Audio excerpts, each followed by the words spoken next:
Hello, friends. Welcome to these meditations. దేవుని ప్రేమ ఇదిగో అనే సిరీస్లో 28th చాప్టర్ ఆది కాండానికి సుస్వాగతం. ఇది జనవరి 27కి సంబంధించినటువంటి వాక్య భాగం. మనం అనుకోవచ్చు, ఏంటి ఇవి చప్పగా ఉంటున్నాయి, ఏంటి ఈ గంభీరంగా లేదు అనే విషయం మరి చాలామంది అనొచ్చు. కానీ మనం గ్రహించాల్సింది ఏంటంటే, ఈ వాక్య భాగంలో, ఈ యొక్క అధ్యాయంలో దేవుడేం చెప్తున్నాడు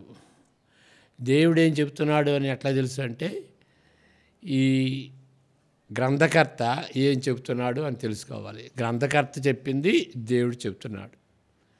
దాన్ని అర్థం చేసుకోవటానికి మనం ఈ అధ్యాయాన్ని ఒక కథలాగా చదువుకోవాలి.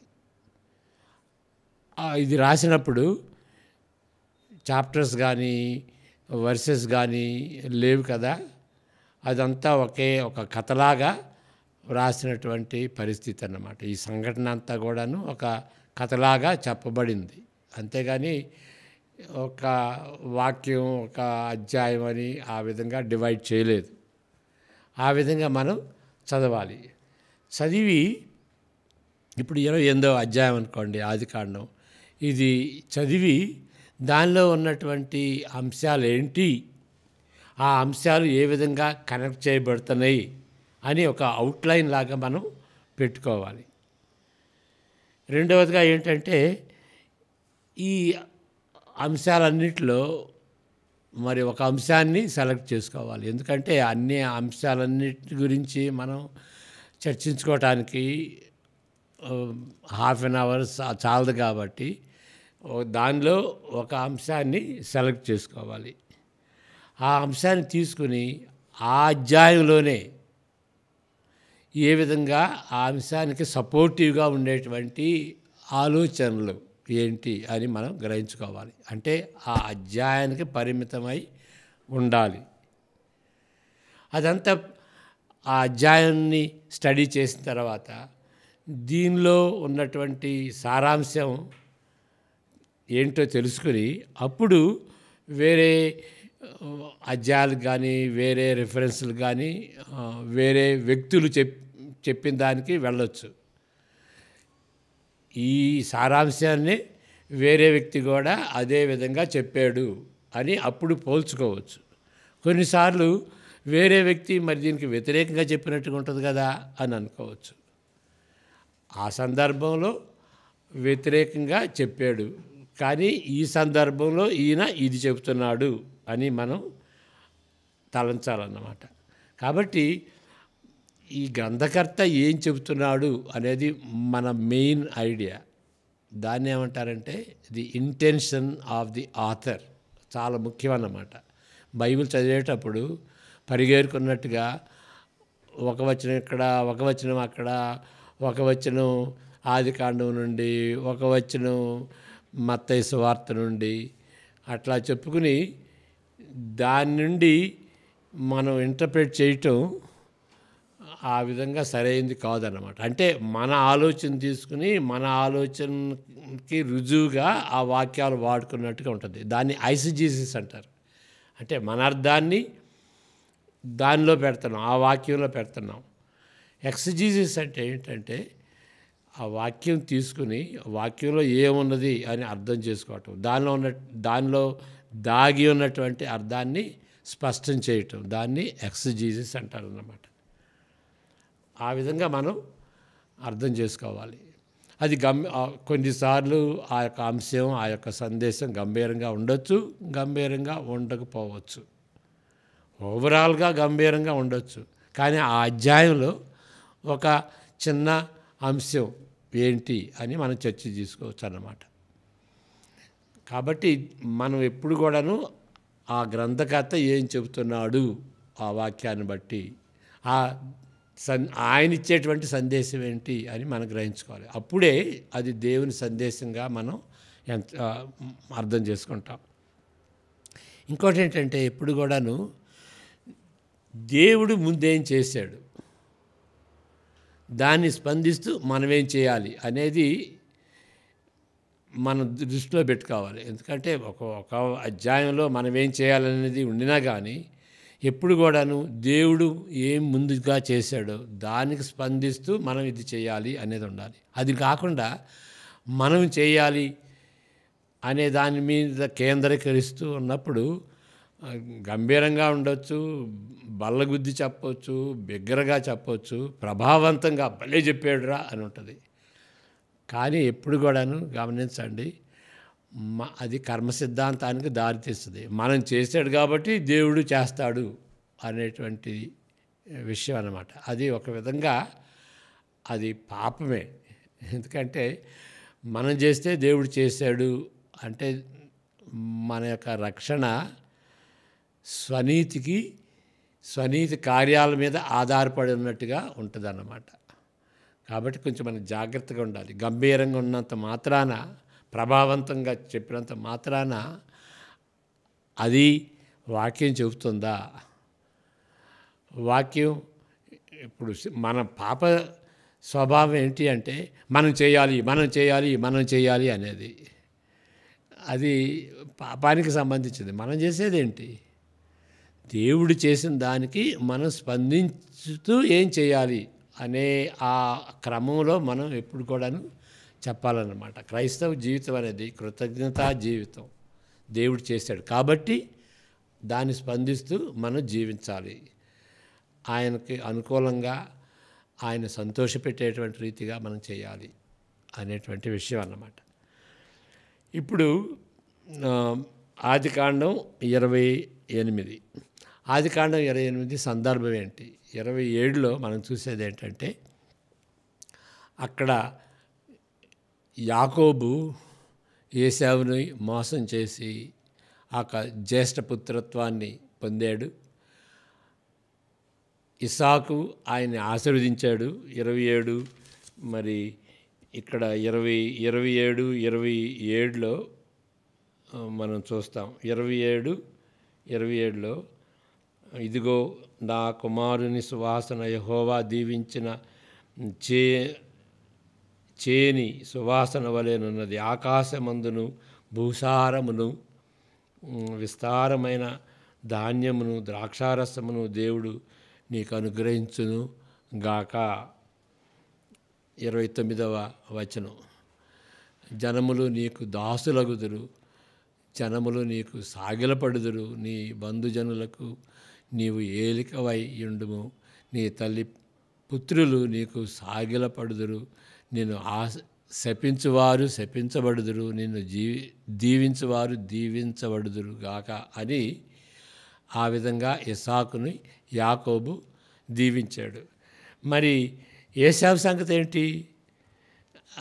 అది 39వ వచనంలో ఉంటుంది. 27:39. మరి ఆయనకి ఆశీర్వాదం దొరికింది. మరి నా సంగతి ఏంటి అని అంటే, ఇస్సాకు ఈ విధంగా ఆయన్ని దీవిస్తాడు. ఇది దీవెనకరంగా ఉండదు. 39వ వచనం, నీ నివాసము భూసారము లేకయు పైనుండి పడు ఆకాశపు మంచు లేకయు నుండును. ఈ శాపవచనాలు. నీవు నీ కత్తి చేత బ్రతుకుదువు, నీ సహోదరునికి దాసుడు వగుదువు, నీవు తిరుగులాడుచుండగా నీ మేడ మీద నుండి అతని కాడి విరిచివేయుదువు అని అతనికి ఉత్తరం ఇచ్చాను. అలాంటి సందర్భం అన్నమాట. దాన్ని బట్టి మరి ఒక విధంగా ఆయన యాకోబు ఏశావు నుండి పారిపోతాడు. అప్పుడు ఈ స్థలానికి వస్తాడు. అది బెతెల్. ఇప్పుడు 28వ వచనం అధ్యాయాన్ని మనం చదువుకుంటాం. ఓకే, ఈ కార్సన్ గారి నోట్స్ మనం చూద్దాం. బెతెలు అను పేరుకు దేవుని ఆలయం అని అర్థం. ఎన్నో క్రైస్తవ సంఘాలు, గృహాలు, బైబిల్ కళాశాలలు, సెమినరీలు, క్రైస్తవ ఆశ్రయాలు తదితర సంస్థలతో పాటు లెటర్ హెడ్స్, సాంకేతికంగా ఎందరో దాన్ని బెతెల్ అనే పేరు పెట్టుకుంటారు, ఎన్నో ఊహించలేనటువంటి రీతిగా. అయితే ఈ పేరు ప్రసిద్ధి చెందుటకు మూల కారణమైన సంఘటన ఈ అధ్యాయంలో ఎన్నో చిక్కులతో ముడిపడి ఉన్నది. యాకోబు చాలా మైళ్ళ దూరంలో ఉన్న తన మేనమామ లాబాను ఇంటికి త్వరపడి వెళుతున్నటువంటి సందర్భం. దైవభక్తి గల భార్యను వెతుకుటకు వెళ్ళుచున్నాడని పైకి అనిపించినప్పటికీ ఇది యాకోబు ఉద్దేశం కంటే ఇస్సాకు మనసులో ఉన్న ఆశ అయి ఉన్నది. ఇప్పుడు ఆయన ఇక్కడ యాకోబు ఎందుకు పరిగెత్తున్నాడు అని అంటే ఏశావు నుండి తప్పించుకోవటానికి. కానీ ఇస్సాకు అయితే మాత్రం ఇక్కడున్నటువంటి వాళ్ళతో పెళ్లి చేసుకోవద్దు బాబు అని లాబాన్ దగ్గరికి అక్కడికి పంపిస్తున్నాడు. కాబట్టి ఇస్సాకు మనసులో అది ఆశ ఏంటంటే లాబాను ఇంటికి వెళ్ళి అక్కడ మేనమామ దగ్గరికి ఇంటికి త్వరపడి వెళ్ళాలని. కానీ యాకోబు మాత్రం ఏశావు నుండి పారిపోవాలనేటువంటి ఆశతో వెళ్తున్నాడు అన్నమాట. ఇంతకుముందు అధ్యాయము స్పష్టం చేస్తున్నట్లు అసలైన కారణం తన అన్న దగ్గర నుండి పారిపోతున్నాడు. తాను చేసిన వంచనకు మోసానికి ఫలితంగా తన సొంత అన్న హత్య చేయుటకు పూనుకున్న కారణంగా ఆయన పారిపోవలసి వచ్చింది. అతను దేవునికి చేసిన మనవిని బట్టి మనకు అర్థమయ్యేది ఏంటంటే ఆహారం, దుస్తుల కొరత, ప్రమాద స్థితిలో ఉన్నాడని తన కుటుంబంపై దిగులు పడుతున్నట్లు అర్థమవుతుంది. ఈ 2 వచనాలు కూడా మనం చదువుదాం. 28వ అధ్యాయం 20, 21 ఈ అధ్యాయాలు చదివితే, అప్పుడు యాకోబు, నేను తిరిగి నా తండ్రి ఇంటికి క్షేమముగా వచ్చినట్లు దేవుడు నాకు తోడయ్యుండి నేను వెళ్ళుచున్న ఈ మార్గములో నన్ను కాపాడి తినుటకు ఆహారమును, ధరించుకొనుటకు వస్త్రములను నాకు దయచేసిన ఎడల యెహోవా నాకు దేవుడై యుండును. అయితే ఇప్పుడంటే దీన్ని బట్టి ఆయన అక్కర ఏంటో మనకు తెలుస్తుంది, ఆయన పరిస్థితి ఏంటో తెలుస్తుంది. ఆయనకు ఆహారం లేదు, దుస్తుల కొరత ఉన్నది, మరి తల్లిదండ్రుల ఎడల మరి దిగులు పడుతున్నట్టుగా మనం గ్రహిస్తాం. అయితే అక్కడ ఎంతో స్పష్టమైన కళ ద్వారా దేవుడు ఆయనను సంధించినప్పుడు, ఈ స్థలం ఎంతో భయంకరము, ఇది దేవుని మందిరమే కానీ వేరొకటి కాదు, పరలోకపు గవిని ఇదే అని చెప్పగలుగుతున్నాడు. అలాంటి పరిస్థితుల్లో కూడాను ఇది దేవుని యొక్క మందిరం అని గుర్తించేటువంటి రీతిగా ఆయన దేవుణ్ణి లేకపోతే దేవుడు ఆయన్ని సంధించాడు. దేవుడైతే అబ్రహాము మనుమనికి అంటే యాకోబుకి అబ్రహాముతో చేసిన నిబంధన యొక్క సారాంశమును పునరుద్ఘాటిస్తున్నాడు. నిచ్చెన దర్శనమును బట్టి దేవుని సన్నిధికి మానవునికి ఒక మార్గము తెరవబడినట్లు ఆ కళలో సూచించబడింది. అవసరాన్ని బట్టి ఇంతవరకు దేవుని సన్నిధి ప్రత్యక్షమైనది, కానీ ఇప్పుడైతే ఆ మార్గం అంటే దేవునికి మనిషికి ఉన్నటువంటి ఆ మార్గం ఒక నియమంగా ఏర్పడింది, ఒక ప్రిన్సిపల్ లాగా ఏర్పడింది అన్నమాట. అక్కడేమో అవసరతను బట్టి ఇప్పుడైతే ఒక నియమం దేవునికి మనిషికి ఒక నిచ్చెన లాంటి ఒక నియమం ఏర్పడింది. తన వారసులను అధిక సంఖ్యాకులుగా చేసి ఈ ప్రాంతమును వారికి స్వాస్థ్యముగా అనుగ్రహిస్తానని దేవుడు ఆయనకు వాగ్దానం చేశాడు. అంతకుముందే ఈ యొక్క వాగ్దానం అబ్రహాముకు చేశాడు.